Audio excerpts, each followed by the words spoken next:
Hey, good Tuesday morning, everybody. Welcome into the Volquest podcast. I'm Eric Kane alongside Grant Ramey, Brent Hubbs, and Austin Price, presented as always by the good people over at Exterior Home Solutions. They've been local and trusted since 1999 for exterior renovations, roofing, sidings, windows, garage. Contact Exterior Home Solution today for a free estimate. That phone number is 865-524-5888 or online at exteriorhomesolutions.com. Got a lot to get into here today. We'll start with the big news that came out at the end of last week. Tennessee is looking for a new football opponent for 2026 and 2027.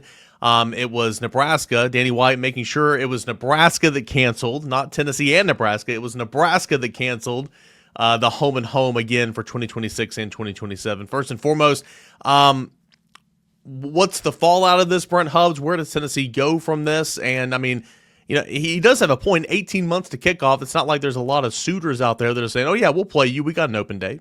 Yeah, I mean, I think that's the concern that you have. And anytime, I mean, everybody around the country, including Tennessee, has made moves on opponents in short windows before. And so I think that lots of times if you do that, maybe you help somebody find a suitor. But I don't think that's going to be the case here.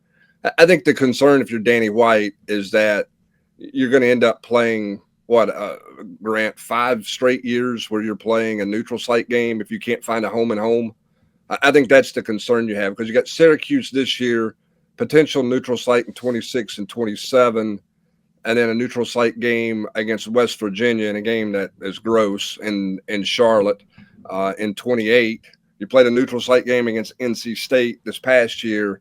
I don't think that's where Danny White wants to be. I'm not saying he's against neutral site games. What I'm saying is I don't think he's the huge advocate for neutral site games and wants to play them all the time. I think he very much wants a home game and is going to try to find a home and home. I just think it's going to be hard to find, Eric.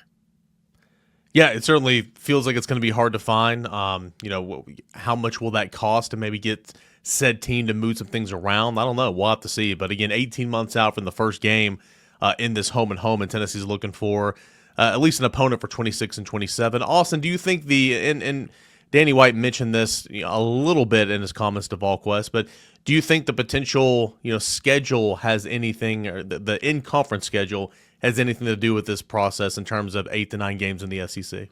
Sure. I mean, obviously that could alter a lot of stuff. If you had a 9th league game, obviously Nebraska is thinking like in terms of like, why would we play Tennessee? Look what Indiana did by scheduling the way they did. And all of a sudden you end up, especially with Nebraska starting to turn the corner as a program.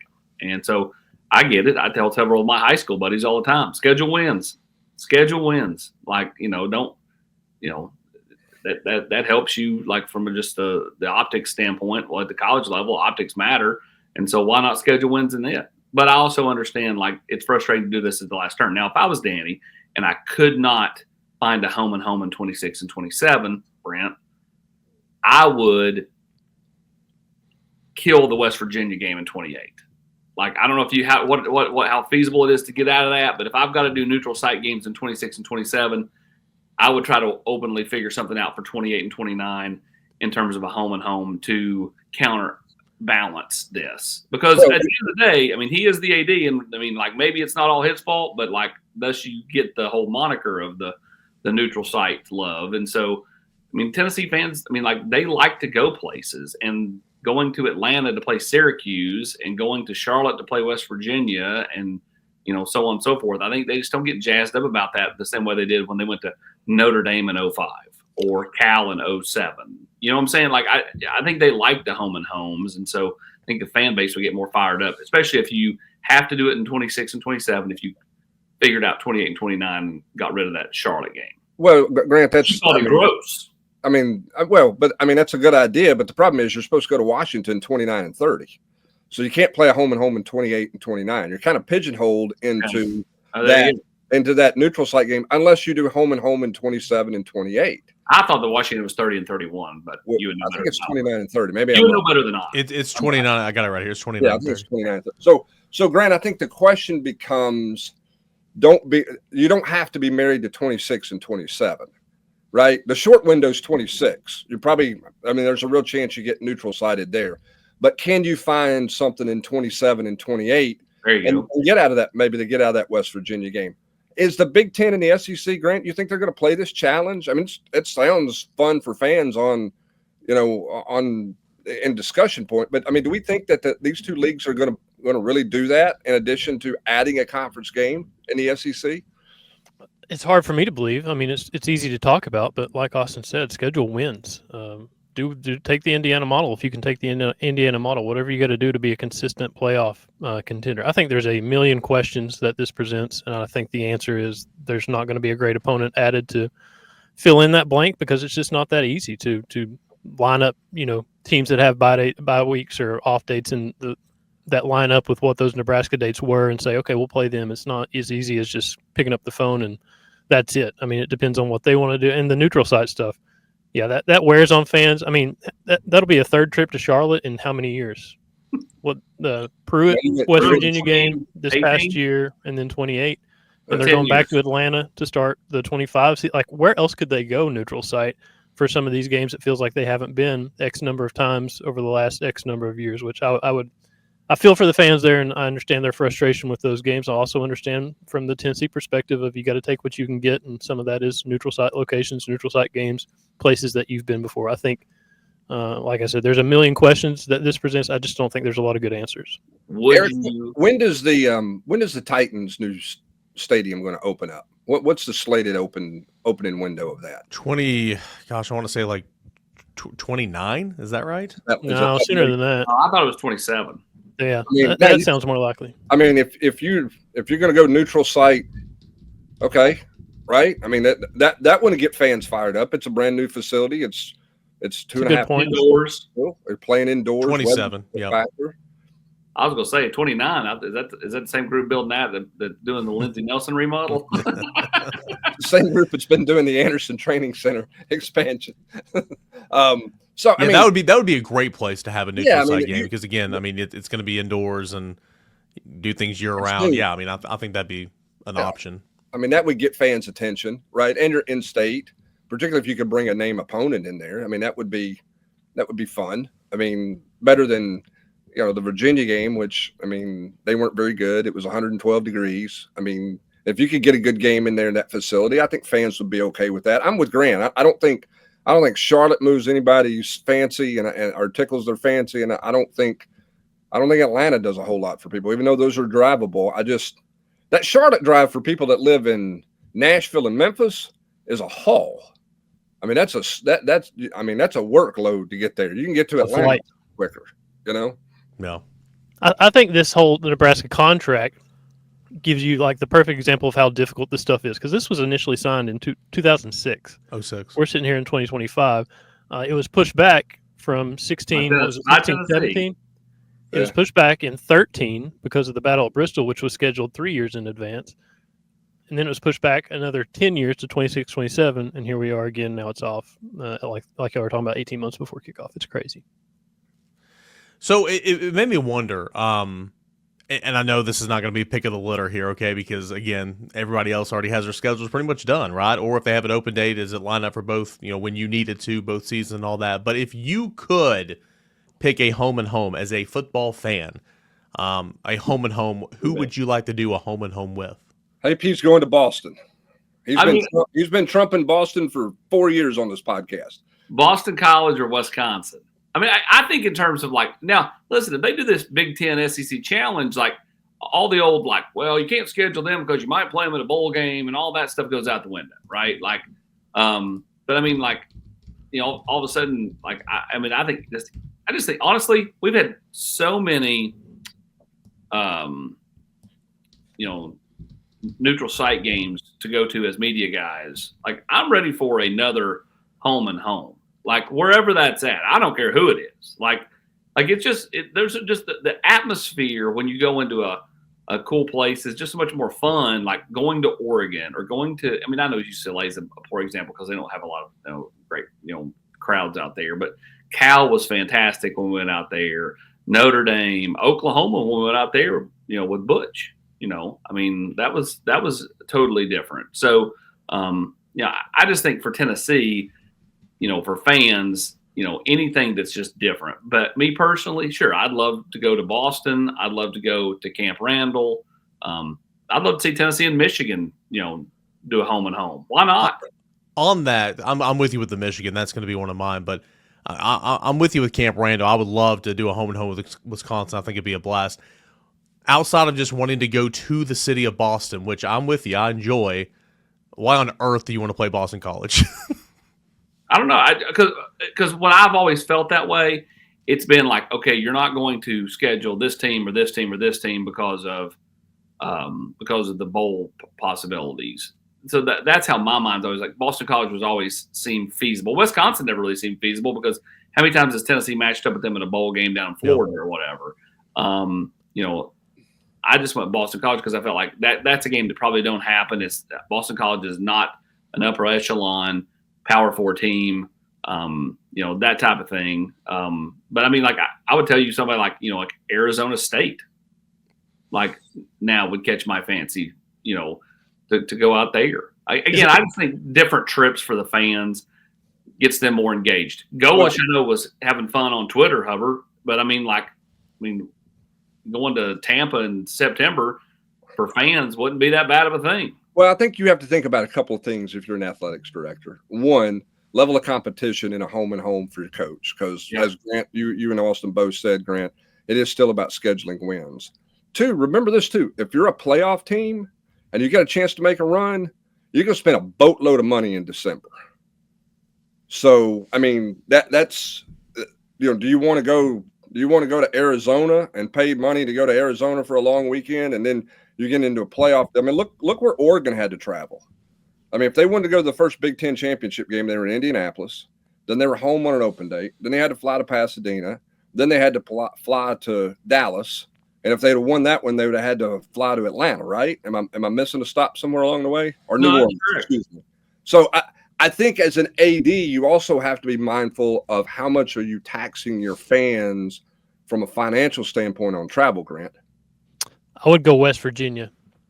That's my an actual play in Morgantown, and they right, home and home, cancel Charlotte. I agree with that. I agree because it's not a bad drive. It's a nice drive, and it would be fun. Like, I don't know, just from my formative years watching Pat White and Steve Slayton and Owen Schmidt and all those guys. Let's relive some of that. Eric, I think the Boston stuff. It might be because we have a mutual friend in Boston, or has AP already checked off those golf courses?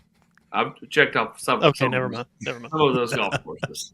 Not all of them. In this instance, I don't think in terms of those. I'm going up there to work, so I mean, like, you never played Friday golf on an away trip? I'm not saying that's not happened, Hubs, but what I'm telling you, Grant, you and I got to find our own transportation up there. What I'm telling John you, Ward voice. Check the stats. That has nothing, zero to do with the.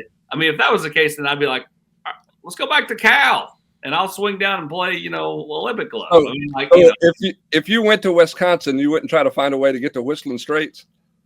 It depends on the time of year, right? If you're talking about early in the year. Now we're going to. They're not going to Madison in November. Come on, October. They're going in September. Grant, I am 100% with you in West Virginia home and home. I think that would be. Go ahead. Is there any golf in West Virginia? Why not do what Nebraska and some of those teams do and go to Ireland? Let's do that. There we go. Then we can work in golf over there a week ahead of time. Hubs over there sweating like. If the Big Ten SEC thing happens and there's a sense of humor, Tennessee will get Nebraska. Oh, absolutely. Correct. I've already thought about that. Or Nebraska will get like Georgia or somebody like that because they got out of the Tennessee game. Or Nebraska will be back in the Big 12 by then or something. I thought immediately Notre Dame, and I know Tennessee's done that, but like I've never been to South Bend, so I want, and that's why you guys remember this early in the playoffs. I was like, I hope Tennessee goes to Notre Dame because I want to go, right? So Notre Dame came up for me, Southern Cal came up for me, Michigan, Ohio State. I know Tennessee just played at Ohio State, but that type of home and home I think would be fun. And then West Virginia was down the list, but I think West Virginia, like that fan base, just the atmosphere. Could mirror some of those in the SEC. I think it would have been a blast to go to Morgantown and see a game there. So those are a couple of the ones that came to mind for me. I think Tennessee should go and schedule Colorado. I think that's the ticket. And, we're bringing Hubs. He can have Louis. We're bringing Hubs. Yeah, we'll see what they find. I mean, I'm just afraid that they're going to find something that they that's just not going to be able to move the needle. But maybe I'm wrong. I mean, maybe they can move Furman around and move Western Michigan around and create some more flexibility in their dates and try to get something going there. Or maybe they can do a home and home in 27 and 28 and move that West Virginia game. We'll see. Did you answer the question? Because I don't think you did. Give us your opinion. Give us your Where would I like to go? I would like to go to Wisconsin, I think, and see Wisconsin. The Big Ten would be intriguing to me. I mean, I know it's a pain to get to. I think Penn State, a Penn State home game seems pretty wild on TV, so that one would jump out. If you're going to make a drive, I wouldn't mind playing a home and home with Clemson. I agree with that. Drive over there and play in Greenville. It's an easy drive. I think that's a unique atmosphere. They've got some tradition. They've obviously been a good team, so I could put them on the list. I don't want to go to Atlanta and play Georgia Tech. I've been there, done that. I don't want to go to Cincinnati. No offense to those people. I just some different places. Big Ten. I think Boston. I've never been to Boston, so everybody says it's great. I mean, I wouldn't mind going up there and seeing that. I don't know that I would be jazzed up about Boston College, but the town would be pretty good to see. I don't, Syracuse doesn't do anything for me. You went to Pitt. Pitt was a pretty cool trip, right? Like that's a nice trip. I mean, I'm with you. Just anywhere that's not Virginia Tech. Yeah, I mean, I go to Blacksburg. Yeah, that'd be fun. If the SEC and Big Ten have a sense of humor, it won't be Nebraska-Tennessee gets. It'll be Rutgers. Greg Schiano rolling into Neyland Stadium would be fantastic. That'd be good. What about Florida State? Yeah, I'm with the Grant. Florida. I don't care about Florida State.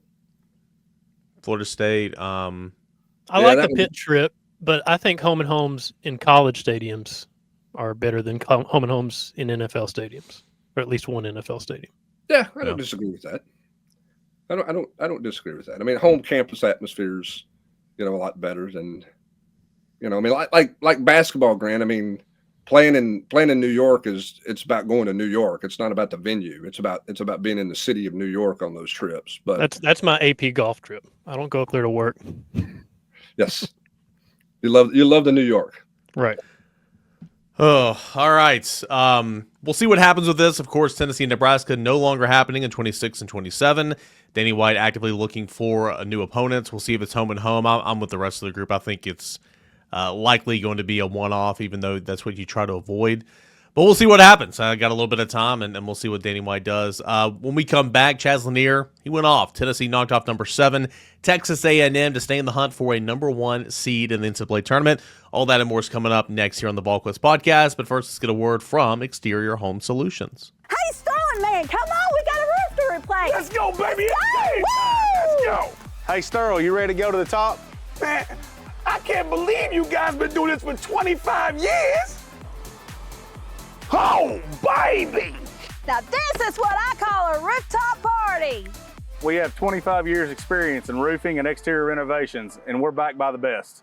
Are you ready to get your rooftop party started? Give us a call, 865-524-5888. Big thanks as always to our friends over at Exterior Home Solutions. They've been local and trusted since 1999 for garage, windows, siding, roofing, all that and more. Exterior Home Solutions, 865-524-5888, online at exteriorhomesolutions.com.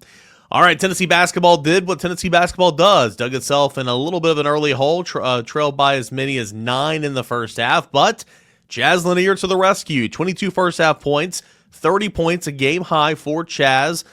Jordan Gainey scored, 10 of his 12 points in the second half. Zakai Ziegler went off. Tennessee comes back and takes down Texas A&M 77-69, getting a nice win on the road against number 7 A&M, and Grant 100% still in that conversation for a number 1 seed. Yeah, they are. I don't think they would have been out of it, to be honest, if they had lost. But in terms of just like a huge road win, man, that one is it felt similar to me as Alabama last year, where it's just a tough place to go play. It's a tough matchup on the road, usually against Buzz Williams teams, as physical as they are, as the clip that they rebounded at. They're insane on the boards. And for Tennessee to go down there and get down 7, maybe 9, I can't remember what it was in the first half, and to come back the way they did and to play the way they did, Chaz, what he did in the first half, And it wasn't just Chaz. They didn't win because Chaz scored 30. They won because Zakai hit shots in the second half, got to the foul line. I guess I should say a shot in the second half. Got to the foul line a bunch. Jordan Gainey hit a bunch of huge shots. Chaz hit a deep three in the second half. And Hubs wrote about it on Saturday. The stuff that they did down the stretch, closing that game and hitting shots when they had to hit shots, is just stuff we haven't seen them do a lot of this season. At Kentucky, I guess both games against Kentucky, there's been other examples where they just did not play well in the final 6-7 minutes, and they could not have played better in the final 8 minutes at Texas A&M. I mean, to go 13-27 from three, this is a team that went 5 for whatever it was against Kentucky, 11 for 45, whatever the number was. For them to hit those shots and to do what they did going down the stretch to pick up that road win at this point in the season, it's huge. Grant, I was going to say their ability to go small the last 7 minutes, was the key, Brant. I think that's where you were going too. Yeah, and that's what I was going to ask. I mean, Grant, is that the closeout group? I mean, is that, even though that's a challenging matchup in the post, if you're in a possession by possession game, do you think they go small ball to finish? Yeah, and I think some of these guys are underrated rebounders.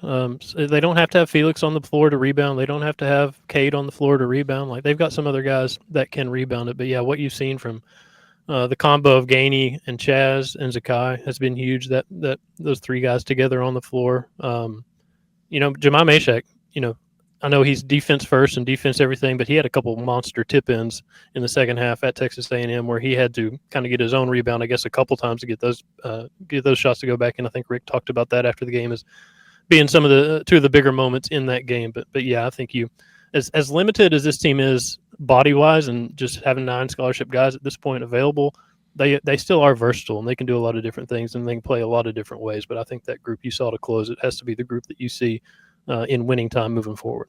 Grant, were you surprised A&M switched as much as they did on the perimeter down the stretch? Because I thought getting the switch for Zakai to get him a big body on him really opened up the game and opened up the floor for him. Were you surprised they switched as much as they did on the high ball screen? Yeah, I didn't really understand a lot of what they were doing at the perimeter, because if you go back and watch those shots that Chaz made in the first half, a lot of those were as open as he's been in a long time. And I think that's A&M. I mean, they're really good defensively. They're number 5, or they were entering Saturday. They were number 5 in Ken Palm defense. Like, they are really, really good on that end of the floor. And Chaz has struggled on the road where teams have been physical with him on the perimeter. And it wasn't just Chaz, but you go and look at those screens. You go and look at what happened. He was hitting shots because he was open, as open as he's been in a long time. And I don't know. That drive and dunk is a big deal because it eliminates people being able to sit there on the three-point line and just defend Chaz that way. Like, Chaz has driven it in the past. He just hasn't been able to finish at the rim. He's got blocked a couple times, stuff like that. So for him to finish that play against Anderson Garcia, a really good defender, really good presence inside for Texas A&M, that's a big deal. There were some jab steps that he used. We were in practice or watching practice Friday morning, and one of the coaches said the jab step is there, they'll fall for it. And then Saturday you just watch it play out that way, the jab steps and all that stuff that Chaz had to use. But yeah, I in general didn't understand really what they were doing on the perimeter. It felt like they just the scout on Chaz is kind of the opposite of what they did, and Chaz made him pay for it. I was going to say, talking about Chaz, 8 3-pointers. I know Tennessee tweeted out that he's one of 3 players all time that have, or four players all time that has ever, made at least 8 3-pointers in a game. I know Chris Lofton did it twice. Allen Houston's in that conversation. I think Jordan McRae is another one. I mean, he was massive. Like, Tennessee felt like couldn't find the bottom of the net at all for points to begin this basketball game. I know they finished the half strong, but I mean, if it wasn't for Chaz, I know this is low-hanging fruit. I mean, they would have been down 15 or 20 points. I mean, it just felt like this was one of those games where it's like, all right, this is why I come to Tennessee. This is why you got me. And to go on the road, win big-time road games, late in the season. And he did just that. Yeah, he did not. Tennessee did not play well as a team in general the first 10 minutes of that game. But Chaz kept hitting threes. I think he started 5 for 5. And, I mean, you just kept kind of looking down thinking, well, a lot of this is not going great. But Chaz is hitting shots, and that's a big deal. That kept them in that basketball game, obviously. And Chaz is a little bit of a kind of encapsulate this team. Like, he can go 0 for 7 like he did at Kentucky last week or whenever that game was a couple weeks ago, or he can go 8 for 13 like he did at Texas A&M, or he can play like he did at Oklahoma, where he basically single-handedly wins them that game based on how hot he started and what they did in the first half there, and winning on the road, and what they did at Texas A&M too. And that's kind of like in March, like Chaz could hit 5 threes in the first half of an NCAA tournament game and completely flip an NCAA tournament game and win it, or he could go over 7 and completely flip it the other way, and it could be trouble quick. So it's just kind of one of those things. Like, you would like to have the consistency.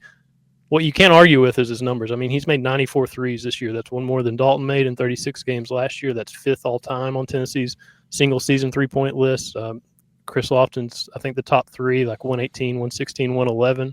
And Chaz is on 94 with 4 games left in the regular season. Then some SEC tournament games. I don't know how many is going to be, at least 1 there. And then however many games you get in the NCAA tournament. So what he's done, body of work, 3-point wise, is pretty incredible. When you look at the schedule coming up, I mean, you're down to what? 4 regular season games left on the road at LSU, the nightcap. Have fun with that one at 9 o'clock Eastern time. Then, of course, the big one at home against Alabama, and then Ole Miss, South Carolina to finish off the regular season. What needs to happen for Tennessee again to continue to contend for a double bye, to continue to be in that conversation for number 1 overall seed? I mean, obviously you want to win all these games, but what does Tennessee need to really do over these last 4 games? Well, you better take care of business at LSU. They're, I think, the 2nd worst team in the SEC, only to South Carolina. And South Carolina beat Texas at home Saturday night to finally win an SEC game, but LSU's not far behind them. That's the same LSU team, though, that went to Oklahoma and won. They were down 14 early against Florida, came back and took the lead in that game, and I think they ended up getting beat by 10 or something like that Saturday night. So you better be able to go back on the road, a 9 p.m. game in Baton Rouge Tuesday night, and handle your business, because you got to win that one. Alabama is Alabama. You need to win that game because it's at home, but also at the same time, Tennessee's got off to slow starts at home, and you better not mess around against Alabama in the first half and get down 10-11 like you did against Missouri, or like you did got down 16 against Vanderbilt. Like, you can't mess around there. Right, you will. And Tennessee got a lot of help in terms of the standings Saturday with Arkansas beating Missouri. I can't remember the other upset. Ole Miss, I guess, losing at Vanderbilt was big because it helped put Tennessee in 4th in the SEC standings. Ole Miss is going to be a really tough road trip, and then South Carolina is senior day, the worst team in the SEC. That's just going to be a test of kind of your focus and your mentality and prep and all that stuff, because it's senior day and you're playing the worst team in the SEC and you're trying to wrap up and go into the postseason. So you better win at LSU. You better take care of business at Alabama. See what happens at Ole Miss, and you better take care of business at South Carolina. Now, for me personally, I don't feel like the top 4 seed is a huge thing in the SEC, because it's going to be really hard to win that SEC tournament regardless of where you start and who you play and all that stuff, because the league is that tough. And it feels like Tennessee, if there's a 1 seed on the line in the balance, then it's a big deal. If there's not, then I don't think the SEC tournament's a big deal. It feels a little bit different to me this year because of how tough the league is, and you're just trying to improve your resume as much as you can. But still, even if there's a 1 seed on the line, it's not like winning the SEC tournament's still going to do anything for you, but playing Saturday could. Yeah, well, like what we saw last year. I mean, Tennessee and North Carolina were in a pretty tight race for that final number 1 seed in March, and Tennessee went to the SEC tournament as the number 1 seed after winning the regular season title and fell on its face against Mississippi State. And North Carolina went to the ACC title game. Now, I don't think the SEC championship game on Sunday matters very much at all, because it feels like the bracket is put to bed Saturday night and that's it. There's not that much that's going to change on Sunday afternoon before they release the bracket Sunday evening.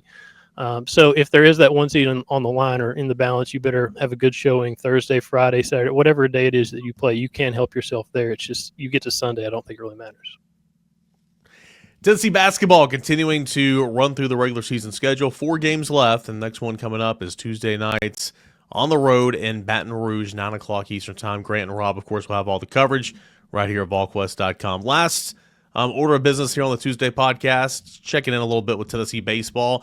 Midweek game coming up later tonight. Houston is on deck this weekend. Truly its first test, facing some good teams, Oklahoma State, Rice, and Arizona this weekend coming up. But, Tennessee so far 7-0 on the season, 5-run rule victories, has outscored its opponents 98-11, outscored its opponents 52-9 over 4 games this past week. It's been a lot of what you'd expect, early season beatdowns against some bad opponents. And I think Sanford's going to end up being a pretty good team. They were a game away from a regional berth last year. But Tennessee's just got so many guys they can throw at them, Austin, and the position players on the mound. And, we saw that again this past weekend. A lot of expected looks early in the season for Tennessee baseball, but still a whole lot of fun regardless of who you're playing. Well, for fans, it's a whole lot of new, right? Like, we sat down to watch that first game, 9-10 days ago, and my daughter's like, "Who is that?" And I'm like, "I don't know yet." Who's that? Like, because I mean, like, I know some of them, but like, there's a bunch of kids, like, like Abernathy, like, I mean, I'm still figuring out who they are, right? But I mean, Liam Doyle's been fantastic through his first 2 starts. I mean, unbelievable. Like, the K numbers are just ridiculous. You got Old Steady Hunter Ensley there, right there in the middle of the lineup, just kind of, doing his thing. I love what Dean Curley presents at the front of the order. College baseball, you go back to a year ago and Christian Moore and Blake Burke, Tennessee's all-time home run leaders, batting 1-2. It's become what high school or college softball has become in terms of how you bat your team, right? Like you want Dean Curley is maybe your best hitter. You want him to get as many at bats as possible. He bats first, just like Moore did a year ago. But just deep, and they're looks like they're going to get back AJ Russell here and over the next little bit. And I'm just this team, what Marcus Phillips has done. I've just been really impressed by just everything that they've done to hit the ground running. They've won big. They've grinded it out. Saturday's grind out, where they basically trailed the entire game. Mm-hmm. It was a great showing, a great early season test to kind of show what they were made of. Because I mean, they literally trailed the whole game. Like even once they tied it, they fell right back behind the next inning. Like and they were finally able to get over the hump and had the big Levi Clark grand slam to put that game away. But I've just been impressed by the overall execution by the team that's really new in so many ways. Yeah, it's been a blast. And I mean, to your point with Liam Doyle, man, he's 14 strikeouts the other night.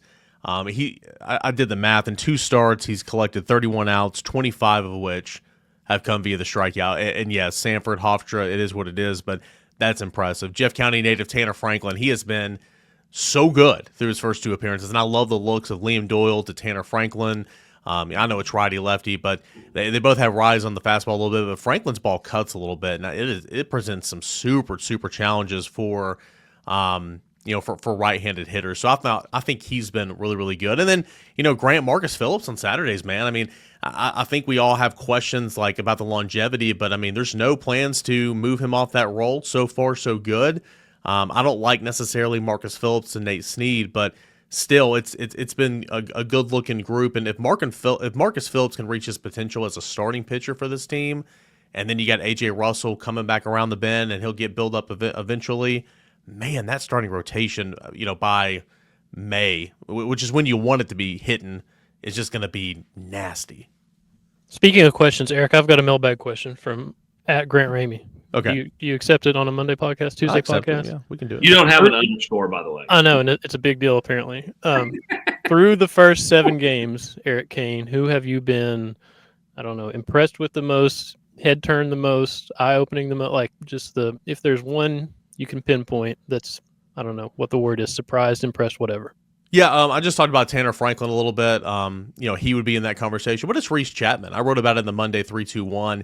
He's always been kind of that pick to click or X factor type guy. And, in conversations with some people who cover the team like myself, it's kind of like, and it's like, well, Reese better come to play, because if he doesn't, he won't be playing. I mean, like, there's just too many options with the Levi Clarks, the Jay Abernathys, the Chris Newstroms. There's just too many options. And, I mean, Reese Chapman has just started the season off so hot. I love him hitting 9th because, like Tony Vitello always says, you can turn the lineup card over and it can play pretty much anywhere. He's seeing the ball well. He's hitting the ball well. He's got a hit in every single game this year. He runs the bases well. He's played good defense. So Reese Chapman, though, it's not a surprise. He's always had all the talent in the world, but he's never found that consistency. I know we're just 7 games in, but Reese Chapman would be that answer for me so far. He's started the season off really, really hot. What's crazy to me is what AP talked about to start with, where as a casual Tennessee baseball observer, you don't really know who these guys are. And I know that Tony Vitello recruits at an insanely elite level, but just to see all these guys come in year after year, and it's some guy you haven't heard of that's huge, that does something huge early in the season, like, it's incredible how he stacks talent. Yeah, it really is. I mean, he's the best recruiter on campus. It is not even close. And he's just getting started, it feels like. He's already got a national championship, but it still feels like he's just getting started. Yeah, I mean, the challenge for him, honestly, is how do you not hit that hangover dip, if you will, because it happened with Mississippi State, happened with Ole Miss. It's happened with a lot of teams here lately who won the national championship. But, I mean, certainly I know SEC play is going to be a roller coaster for sure. But there's just so much talent here, and you're right. I mean, you got Levi Clark that had 2 pinch hit home runs. Austin referenced the one on Saturday earlier, which was a grand slam. I mean, the guy is 18 years old, sitting in the dugout, his 6th college game ever. Okay, Tony told him in inning number 2 to stay ready. It's the bottom of the 8th inning. It is 31 degrees outside. You go into the game and hit a pinch hit grand slam. And I mean, just talking with him after the game, right? I mean, just the maturity beyond his years right now. I mean, you got guys like that should be playing professional baseball, and Stone Lawless, who should be playing professional baseball, is your backup catcher. It's just an embarrassment of riches. And this week, as I wrote about in the 3-2-1, I expect. I mean, I'm not gonna. We'll see. I think AJ Russell. I think that's the plan. I know Hunter Ensley said on the Ball Club Confidential. I had conversations last week with some people on around the staff. I think they want to see AJ Russell in Houston, so I think that's the plan. And then Dylan Loy, I think, is going to pitch this weekend. Tegan Coons, another freshman. Just a lot of guys that could be playing pro ball right now are at Tennessee, and that's a great thing for Tony Vitello. What's crazy is I felt like Samford played them pretty tough, and Samford got swept. Like that's and obviously they've played 7 home games. They've won 7 home games. The competition has been lopsided, but I mean, you look at the past weekend, right? The other top 4 teams out of the top 5 lost the games over the weekend, correct? Like it's still tough to win regardless of who you're playing. Yeah, it was LSU that lost a game to Omaha. Not in Omaha. It was to Omaha, which Whoops. Whoops. No, I mean that happens. Baseball happens, but you're right. I mean, you just handle business. Sanford, I thought it was going to play out the way it did. I thought Tennessee would win, not a blowout, but kind of convincingly on Friday. They did 5-1. I thought it'd be a close game on Saturday. It was. Tennessee had that late home run, won 7-3. And then I thought Tennessee would run away with it on Sunday just because at that point in the weekend, the other team runs out of pitching and Tennessee doesn't. But yeah, I thought Tennessee got challenged really, really well. Again, this is a Sanford team that was a game shy of an NCAA tournament berth a season ago. Their roster last year got picked apart by some Power 4 teams, but they too raided the transfer portal. They got a couple that guy that pitched on Saturday was on Auburn's team a season ago. So I think that's a really, really good ball club. But Tennessee didn't flinch. So we'll learn a lot more about this Tennessee team as they continue to go on. Again, this weekend is going to be the biggest challenge yet. Oklahoma State, Arizona going to be tough matchups. Rice isn't going to be a cakewalk. I'm intrigued to see kind of how they continue to evolve with the lineup with all these different guys that can play out there. If it's going to go lefty, righty dominant, whatever the case is. But it's been fun so far. Austin Price, have you been out there just yet? Have you been to the porches yet? No, it's been too cold. That's fair. I was going to say, how has the baseball media handled the elements so far? Well, it's been fine. Hofstra did not bring a radio crew, and Sanford did not bring a radio crew. So your boy was in the visitor radio booth for the majority of the time so far. But it's been fine. It's still 100 times better than where you were because you actually have time. You actually have room to, spread your arms and breathe a little bit. You're not on top of one another. But you can't spread your arms because you're wearing so many layers. That is true. Yes, you're kind of like T-Rex. Any word if Omaha returned home from the big win over LSU, which again I know is not a series win, but just still a win. And they were greeted at the airport there by our friend of the show, Megan Gunther. I don't know. She is a big Omaha fan, so would not surprise me if she was there to greet the team on the return trek home. So we'll have to ask her. Tennessee baseball continuing to go through the early portion of the season. North Alabama tonight here in the midweek, and again going to play at Houston in the Astros Foundation College Classic at Minute Maid Park. I'm not going to call it whatever they call it now. It is Minute Maid Park. And going to be down there this weekend. It's going to be a blast, so looking forward to that. All right. Appreciate you guys, as always, for tuning in here to the Volquest podcast here on a Tuesday. Big thanks, as always, to Exterior Home Solutions for being the presenting sponsor of the show. 865-524-5488, 5888. Let me try that again, 865-524-5888, and online at exteriorhomesolutions.com. For Brent Hubbs, Austin Price, Grant Ramey, I'm Eric Kane here on the Volquest podcast. Enjoy the rest of your Tuesday, everybody.